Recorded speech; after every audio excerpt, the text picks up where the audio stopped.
Hi friends, welcome back to 5 star rating kitchen.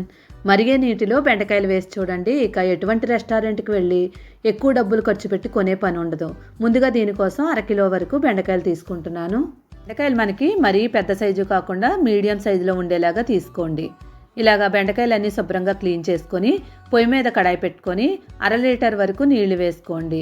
ఇప్పుడు దీనిలో మనం రుచికి తగినట్లుగా ఒక 1/2 స్పూన్ వరకు సాల్ట్ వేసుకోవాలి. ఉప్పు వేసుకొని ఒకసారి బాగా కలిపేసుకొని నీళ్ళని మరగనివ్వండి. నీళ్లు మరిగిన తర్వాత బెండకాయలు వేసేసుకోవాలి. బెండకాయ వేసిన తర్వాత 2-3 నిమిషాల పాటు బాగా ఉడకనివ్వండి. బెండకాయలో జిగురు ఏమన్నా ఉంటే కనుక ఇలాగ బెండకాయలు ఉడికించడం వల్ల జిగురు మొత్తం పోద్ది. ఇలా 2-3 నిమిషాలు ఉడికించిన తర్వాత ఒక స్ట్రైనర్లోకి తీసేసుకోండి. ఇప్పుడు ఒక క్లాత్ తీసుకొని దానిపైన ఈ బెండకాయలు వేసుకోండి. క్లాత్ మీద వేసేసుకొని శుభ్రంగా తుడిచేసుకోండి. ఇలాగ మొత్తం ఉడికించుకొని తుడుచుకోవడం వల్ల అసలు జిగురు అనేదే ఉండదు. ఇలా బెండకాయలన్నీ తుడిచేసుకున్న తర్వాత ఇప్పుడు వీటిని కట్ చేసుకోవాలి. ముక్కల కింద కట్ చేసుకోకుండా పైన కింద కూడా కొంచెం చిన్న ముక్క కట్ చేసుకొని ఇప్పుడు బెండకాయలానే అలానే ఉంచేసుకోవాలి. మొత్తం బెండకాయలన్నీ చూడండి ఇలా కట్ చేసుకున్నాం కదా.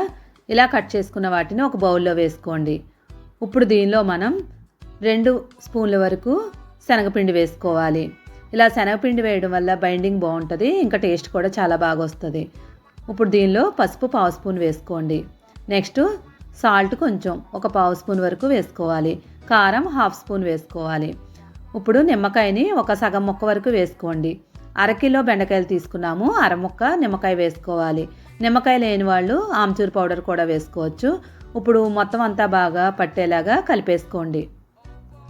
ఇప్పుడు మూత పెట్టి ఒక 10 నిమిషాల పాటు పక్కన పెట్టేసుకోవాలి. నెక్స్ట్ ఒక మిక్సీ గిన్నె తీసుకోండి. దానిలో చిన్న ముక్క దాల్చిన చెక్క, ఒక యాలక్కాయ వేసుకోవాలి. నెక్స్ట్ దీనిలో మనం 1 స్పూన్ వరకు జీలకర్ర వేసుకోండి. ధనియాలు 1 స్పూన్ వేసుకోండి. ఇలాగ మసాలాలన్నీ కూడా మనం మిక్సీ చేసుకోవాలి. నెక్స్ట్ దీనిలో 2 పచ్చిమిరపకాయలు, మిరియాలు 1 స్పూన్ వేసుకోండి. మిరియాలు వేయడం వల్ల మనకి మంచి ఘాటుగా టేస్ట్గా ఉంటుంది. ఇప్పుడు కొంచెం వాటర్ వేసుకొని మిక్సీ చేసుకోండి. మిక్సీ చేసుకున్నప్పుడు 5 నిమిషాల వరకు చేసుకోవాలి. ఇది మెత్తగా అయిపోవాలి. ఇలా మెత్తగా అయిన తర్వాత దీన్ని పక్కన పెట్టుకొని పొయ్యి మీద కళాయి పెట్టుకొని కళాయి హీట్ అయిన తర్వాత 2 టేబుల్ స్పూన్ల వరకు ఆయిల్ వేసుకోండి. ఇదే మనం శనగపిండి పట్టు ఉంచుకున్న బెండకాయల్ని దీనిలో వేసేసుకొని ఫ్రై చేసుకోవాలి. ఇక్కడ మనం బెండకాయని ఫ్రై చేసేటప్పుడు మంటని మీడియం ఫ్లేమ్ మీద పెట్టుకొని ఫ్రై చేసుకోవాలి, లేదంటే మాడిపోతాయి. ఇవి బాగా వేగే వరకు వేయించేసుకోండి. ఇలా బాగా వేగిన తర్వాత ఒక ప్లేట్లోకి తీసేసుకోవాలి. చాలామంది బెండకాయలు జిగురుగా ఉంటాయని తినడం మానేస్తూ ఉంటారు. అలాంటి వాళ్ళు ఇలా చేసి చూడండి. ఇప్పుడు అదే కళాయిలో మనం 1 స్పూన్ వరకు నూనె వేసుకోవాలి. నూనె బాగా వేడైన తర్వాత ఒక ఉల్లిపాయను తీసుకొని చిన్న ముక్కలుగా కట్ చేసుకొని వేసుకోండి. ఇప్పుడు ఈ ఉల్లిపాయలన్నీ కూడా బాగా ఫ్రై అయ్యే వరకు వేయించేసుకోవాలి. చూడండి ఈ కలర్ రావాలి. ఈ కలర్ వచ్చిన తర్వాత దీనిలో మనం టమాటాను ఒకటి తీసుకొని చిన్న చిన్న ముక్కలు కట్ చేసుకొని వేసుకోవాలి. నెక్స్ట్ అల్లం వెల్లుల్లి పేస్టు 1/2 స్పూన్ వరకు వేసుకోండి. ఇప్పుడు అల్లం వెల్లుల్లి పేస్ట్ని టమాటాలతో పాటు బాగా వేయించేసుకోండి. ఈ టమాటాలన్నీ కూడా మెత్తగా అయ్యి దగ్గరికి అయ్యే వరకు వేయించుకోవాలి. ఇలా అయిన తర్వాత దీనిలో మనం పసుపు 1/2 స్పూన్ వేసుకోవాలి. కారం 1/2 స్పూన్ వేసుకోండి. ఆల్రెడీ మనం మిరియాలు వేసుకున్నాం కాబట్టి కొంచెం వేసుకుంటే సరిపోతుంది. రుచికి తగినట్లుగా ఉప్పు వేసుకొని ఆల్రెడీ మిక్సీ చేసుకున్న మసాలాని వేసేసుకోవాలి. ఇప్పుడు ఈ మసాలా అంతా కూడా బాగా కలిపేసుకోండి.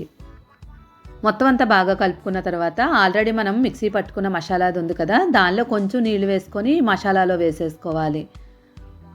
ఇలా వేసుకున్న తర్వాత ఇప్పుడు దగ్గరికి అయ్యే వరకు వేయించుకోవాలి. మనకి మసాలాలో నుంచి ఆయిల్ అంతా బయటకు వచ్చే వరకు వేయించేసుకోండి. ఉప్పు వేసుకున్నప్పుడు చూసుకొని వేసుకోండి. ఆల్రెడీ బెండకాయలు ఉడికించేటప్పుడు వేసుకున్నాము, ఇంకా మనం బెండకాయ ఫ్రై చేసినప్పుడు కూడా వేసుకున్నాం కాబట్టి వేసుకునేటప్పుడు చెక్ చేసుకొని వేసుకోండి. ఇలా మసాలా అంతా కూడా ఆయిల్ బయటకు వచ్చిన తర్వాత నీళ్లు వేసుకొని ఒక 2-3 నిమిషాల పాటు దీన్ని ఉడికించుకోవాలి. ఇలా ఉడికించడం వల్ల గ్రేవీ అంతా కూడా చక్కగా ఉడుకుతుంది. 3 నిమిషాల తర్వాత మూత తీసి గ్రేవీ అంతా ఒకసారి కలిపేసుకోండి.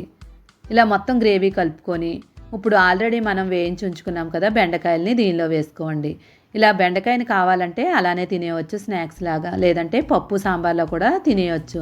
ఇప్పుడు దీనిలో వేసేసుకొని ఇప్పుడు ఒకసారి కలిపేసుకొని మూత పెట్టి ఒక 2 నిమిషాలు ఉడికించుకోండి. బెండకాయలు అంతా కూడా చక్కగా ఉడికిపోతాయి. ఇది ఉడికిన తర్వాత మనకి బెండకాయలు మరీ గట్టిగా ఉండవు, మరీ మెత్తగా అయిపోవు. తినేటప్పుడు మనకి బెండకాయ ముక్కలన్నీ కూడా చక్కగా తగులుతూ ఉంటాయి. గ్రేవీ అనేది మనకి రైస్లోకి బాగుంటుంది, చపాతీల్లోకి కూడా చాలా బాగుంటుంది. రెస్టారెంట్లకు వెళ్ళి మనం ఎక్కువ డబ్బులు ఖర్చు పెట్టి గ్రేవీ కర్రీని తెచ్చుకుంటూ ఉంటాము. ఇలా బెండకాయతో మనం ఇలా గ్రేవీ చేసుకున్నట్లయితే బెండకాయలు మనకి ముడుకుల్లో నుంచి గుజ్జు కూడా తెస్తుంది. కాబట్టి బెండకాయ ఆరోగ్యానికి కూడా చాలా మంచిది. ఇలా గ్రేవీలా చేసి చూడండి, చాలా అంటే చాలా బాగుంటుంది. ఈ వీడియో నచ్చితే తప్పకుండా లైక్ చేసి ఛానల్ని సపోర్ట్ చేయడానికి లైక్ బటన్ మాత్రం ప్రెస్ చేయడం మాత్రం మర్చిపోవద్దు. సూపర్ టేస్టీగా ఉండి ఈ బెండకాయ కర్రీ నచ్చినట్లయితే like, share, subscribe my channel. Thank you.